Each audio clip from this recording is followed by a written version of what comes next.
김정관 산업통상자원부 장관 후보자 키워드가 아시다시피 원전입니다.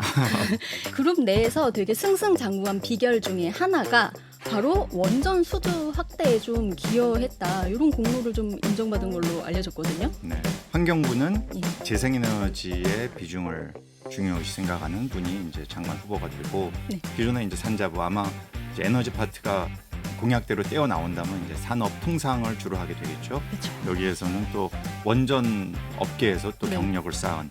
그래서 이게 강요 회의에서 국무회의에서 어떤 식으로 대화가 오갈지가 벌써 상당히 궁금해지고요.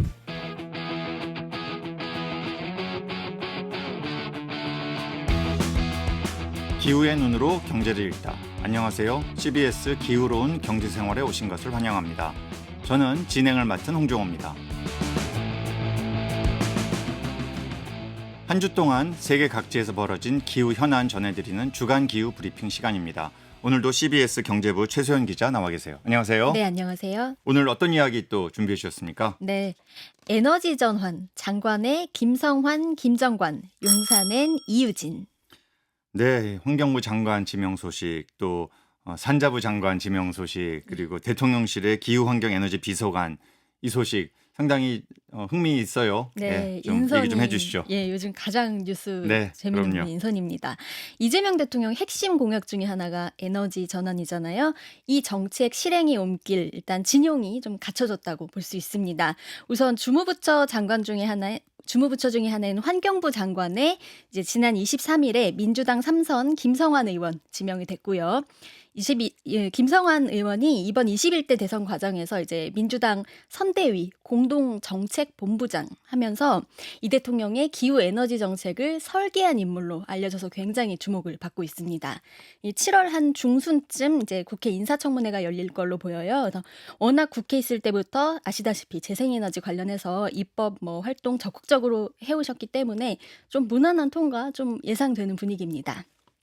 그리고 또 다른 에너지 전환의 주무부처 산업통상자원부 장관 후보자에 이제 어제자로 김정관 두산 에너빌리티 사장이 지명됐습니다. 현직 기업인이긴 한데 이분 행시 36회로 이제 기재부 정책기획관 지낸 정통 경제관료 출신입니다. 기재부 재직 때도 좀 산업에너지 정책에 대한 이해도가 높았던 인물로 좀 평가가 되고 있어요. 그리고 지금 이제 새 정부 공약 중에 이제 기후 분야 최대 현안이 바로 기후에너지부 신설이잖아요. 그렇습니다. 환경부의 기후 업무, 그다음에 산업통상자원부의 에너지 업무를 다 떼다가 이제 새 부처를 신설한다는 그런 내용인데 지금 유관부처 두 곳 다 에너지의 전문성을 갖춘 분들이 지명됐다는 점이 흥미롭습니다. 예. 그리고 마지막으로 대통령실에는 이제 지난주 우리 방송에서 소개했던 하정우 AI 미래기획 수석 비서관 산하에 이제 기후 환경 에너지 비서관이 있는데 여기에 이유진 전 녹색전환연구소 소장이 내정됐습니다.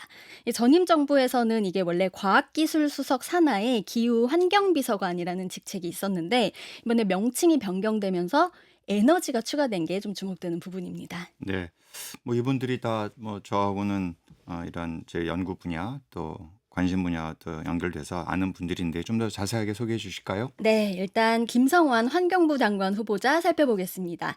일단 프로필 보면은 노원구 구의회 의원을 시작으로 서울시 의회 의원, 노원구청장까지 거친 다음에 노원구를 지역구로 두고 국회에 입성을 해서 지금 3선째예요. 어떻게 보면 풀뿌리부터 시작해서 굉장히 탄탄한 그런 정치 경력을 쌓은 점이 되게 인상적입니다. 노무현 대통령 때 이제 인수위 참여해서 대통령 비서실 정책조정비서관까지 지냈고요. 20대 국회에서는 당시 이해찬 당대표 비서실장도 지냈고요. 21대 국회 때는 원내 수석 부대표, 정책위 의장 이런 거 역임하면서 당내 기반도 꽤 탄탄합니다. 그러네요. 네. 그리고 기후변화 대응 관련해서 국회 활동 굉장히 적극적으로 해왔어요. 상임위는 이제 주로 재생에너지 담당하는 산자위에서 활동을 했고요. 민주당 미래전환 K-뉴딜위원회 그린 뉴딜 분과 위원장 맡았고 기후특위 활동도 적극적으로 해온 점이 돋보입니다. 그리고 입법 중에서 지금 재생에너지 3법으로 불리는 신재생에너지 분리법, 신에너지랑 재생에너지 분리법, 그다음에 그린수소 지원법, 그리고 전기차 양방향 충전 의무화법을 주도한 이력도 잘 알려져 있어요. 실제 김 후보자가 이제 지난주에 인사청문회 준비단 사무실로 이제 첫 출근을 하면서 취재진들한테 앞으로 뭐 구상이나 정책 견해 밝히는 그런 자리 가졌는데요. 이때 굉장히 분명한 언어로 지금 전 세계적으로 재생에너지 기반 탈탄소 문명 시대로 전환하는 시점에 있는데 재생에너지의 핵심은 풍력과 태양광이다. 이렇게 명확하게 말을 음. 했어요. 이 시장을 중심으로 하고 이 기능을 보조하기 위해서 뭐 ESS나 히트펌프 이런 산업을 한편으로 키우는 게 핵심이다.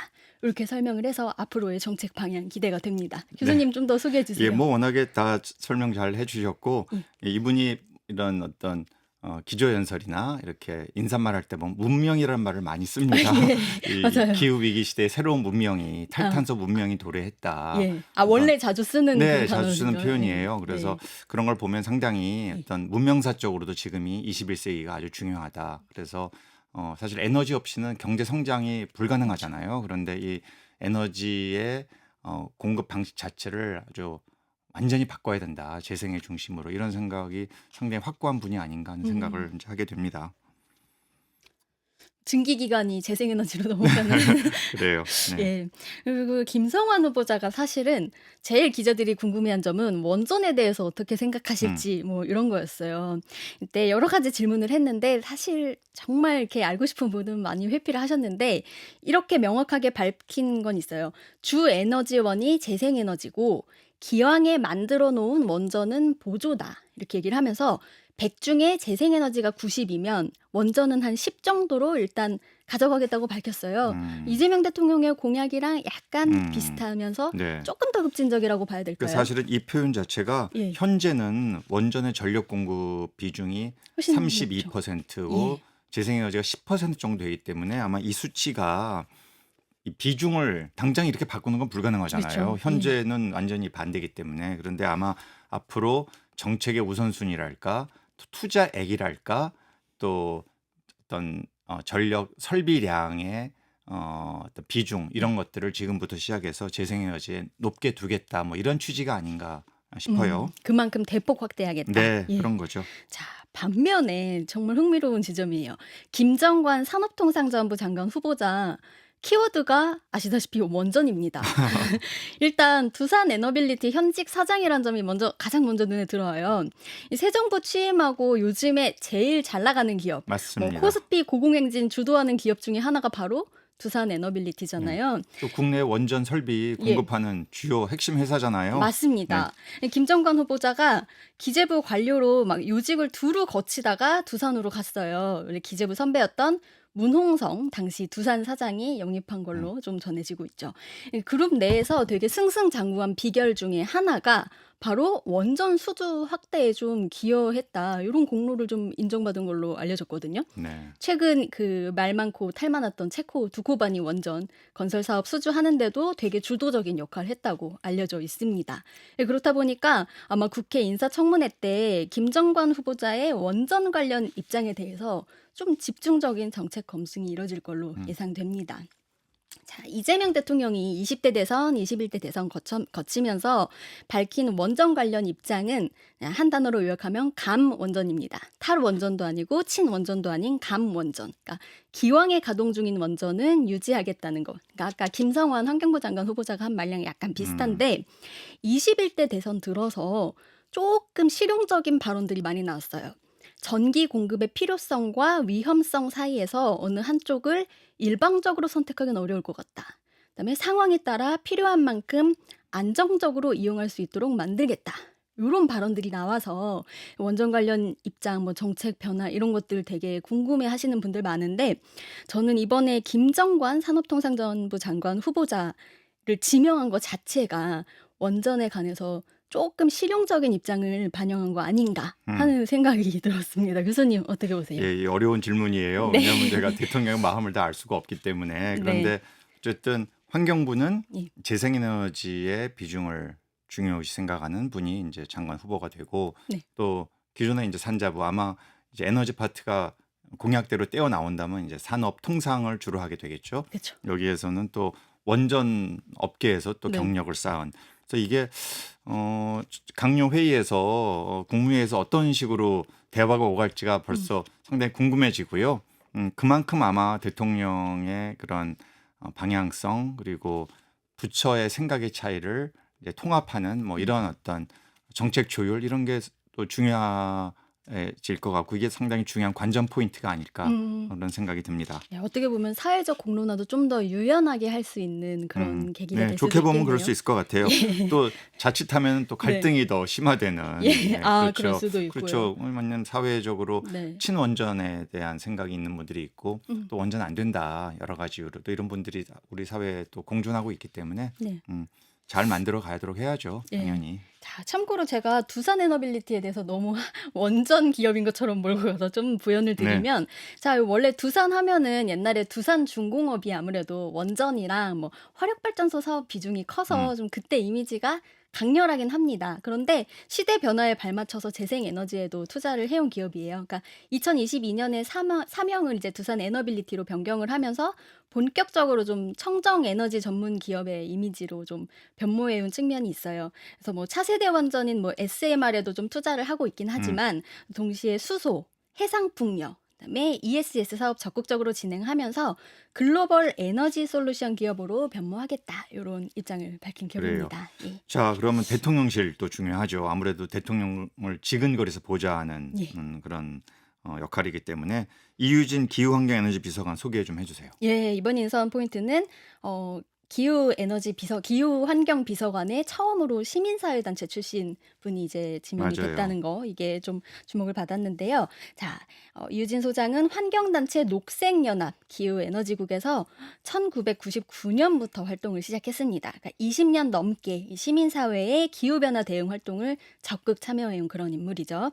대통령실 기후환경 비서관에 이번에 이제 처음으로 시민사회 단체 출신 인사 임명되면서 주목을 많이 받았고요.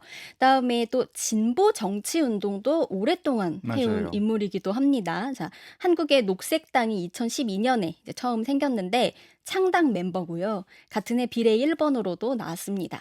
서울 동작갑 출마 이력도 있고요. 이후에 공동 운영위원장으로서 녹색 정치 운동에 이제 몸을 담았던 인물입니다. 자, 학계에서도 적극적으로 활동하셨어요. KDI 국제정책대학원, 서울대 환경대학원 거치면서 기후에너지 연구자로 성장을 했어요. 네, 각각 석사 박사 했습니다. 예, 교수님하고 굉장히 네, 연관이 저도 뭐 있는 잘 많이 분들이죠. 알죠. 그럼 예. 저도 KDI 근무도 했고 현재 환경대학원에 있으니까. 맞습니다. 네. 문재인 정부에서 이제 대통령 직속 2050 탄소중립 녹색성장위원회 출범했을 때, 그래서 농어촌 탄소중립위원으로 활동한 이력도 눈에 띕니다. 문재인 정부 때 이제 정세균 국무총리 그린 뉴딜 특보도 했고요. 뭐 서울에너지공사 비상임이사 등도 좀 역임을 해서 전문성 돋보입니다. 2023년 8월부터 지금 녹색전환연구소 소장을 맡아오다가 지난주에 24일자로 퇴직한 걸로 확인이 됐습니다. 네. 제가 보기에 비서관의 역할로는 그동안 쌓은 경력으로 봤을 때 상당히 또 좀 진보적인 그런 환경단체도 몸 담았다가 또 정치권에서 일부 활동도 했다가 예. 근데 공부도 열심히 해가지고 맞아요. 석박사도 하기도 받고 또 지금은 한 어떤 단체 소장직을 맡아서 이러한 행정 경험도 나름 쌓고 이래서 제가 보기에는 다양한 경험을 시민단체 출신이라고 하지만 여러 경력을 쌓은 게 있어서 그래서 아마 임명된 게 아닐까. 상당히 저로서는 뭐 기대도 되고 네. 또 이 멤버가 서로 잘 좀 협력하면 좋겠다 이런 생각을 하게 되네요. 예. 자, 그런데 저는 이 이유진 비서관 이력 찾아보면서 역시나 제 눈에 가장 먼저 띈 게 저서 중에 원전 하나 줄이기라는 책이 네. 있더라고요. 네. 아무래도 녹색당이 좀 탈핵 운동에서 출발을 했기 때문에 탈원전에 대한 입장이 굉장히 확고하실 걸로 보여요. 이게 사실은 저희가 생각했을 때 새 정부가 원전에 대해서 어떤 방향 가져갈지에 대해서는 물론 이재명 대통령이 일단 운영 중인 대형 원전은 유지하겠다 이렇게 공약을 했는데, 이것보다 저는 더 중요한 게 차세대 원전인 SMR에 얼마만큼 투자를 할지, 여기에 뭐 원전 정책 방향이 좀 달렸다고 보거든요. 근데 이게 우리나라 원전 기술이 되게 오랜 시간 되게 많은 투자를 좀 받아온 그런 분야잖아요. 그래서 약간 이 기술 자체는 어떤 신기술 투자의 일종으로 좀 유지를 하면서 국가 에너지원으로서는 재생에너지를 대폭 확대하는 그런 방향으로 갈 수도 있다고 좀 네. 보여지더라고요. 그래서 여기에 대한 새 정부 입장 많이들 궁금해 하시는데 김성환 후보자 첫 출근길 때 이제 기자들이 모여서 막 질문을 했을 때는 일단 대답을 회피하셨는데 이유진 비서관은 어떤 견해 갖고 있을지 되게 궁금해집니다. 그래요. 예. 뭐 일반적으로 이제 음. SMR은 또 새롭게 등장한 원전의 기술이잖아요. 네. 그래서 아직은 사실은 세계적으로 상용화된 건 이제 상업 운전이 시작된 건 아니죠. 네. 예, 그렇기 때문에 과연 대한민국에서 여기에 대한 어떤 R&D 투자, 더 나아가서 예. 상용화를 앞당기기 위한 노력, 여기 어느 정도의 정책 우선순위를 둘 것이냐, 재원은 얼마나 국가 재원을 투입할 것이냐. 사실은 해외는 상당 정도 민간에서 이런 SMR 그러한 이 사업을 주도하고 있기 때문에 네. 과연 한국은 그러면 정부가 얼마큼 나서야 하는 것인지, 음. 또 한편으로는 근데 재생에너지에 대한 투자 확대, 시장 확대, 정책의 우선순위를 높이겠다 이런 얘기가 또 민주당에서는 일관되게 나왔기 때문에 네. 이걸 어떻게 조율할 것인지 이런 것들이 역시 또 중요한 관전 포인트고요. 네. 그걸 어떻게 잘 만들어 나가느냐에 따라서 예. 생각의 차이들이 또 국민들 간에도 야 SMR 새로운 기술 아니야? 이거 뭐 잘해봐야 되는 거 아니겠어? 라고 볼 수도 있고 그래봤자 원전이다. 음. 이 기존의 원전을 네다섯 개를 쪼개서 여기저기에 설치하는 게 과연 가능하고 주민들이 받아들이겠냐? 또 이런 어떤 수용성 문제에 대한 우려를 표하는 분들도 있기 때문에 비서관의 역할이 굉장히 중요할 것 같습니다. 네. 세 분의 케미가 그렇습니다. 케미스트리가 될 수 네. 있을지 기대를 네. 해보겠습니다. 지금 이제 정책 진용이 이제 꾸려졌으니까 관련해서 간단하게 현안 정리해 볼게요. 네. 자, 가장 시급한 거는 우리 프로그램에서도 여러 번 말씀을 드렸지만 2035 NDC, 그러니까 국가별 온실가스 감축 목표 설정해서 유엔 사무국에 제출하는 일입니다. 자, 올해 원래 2월 말까지 사무국에 제출을 하기로 했던 거를 못했어요. 근데 이제 11월에 브라질에서 또 정상회의가 있기 때문에 9월까지는 좀 제출을 하라 이렇게 좀 얘기를 했어요. 그래서 이 타임라인을 지키는 게 좀 시급한 문제고요. 우리는 또 국내적으로 2031년부터 2039년까지의 구체적인 감축 목표 제시하지 않은 게 헌법 불합치 판결 받았잖아요. 그렇죠. 이거 내년 2월까지 법 개정 이뤄져야 됩니다. 그럼 사실상 이거 업무할 시간이 많이 남지 않았어요. 3개월에서 맞습니다. 6개월 정도. 네. 그래서 가장 시급한 현안이 되는 것 같아요.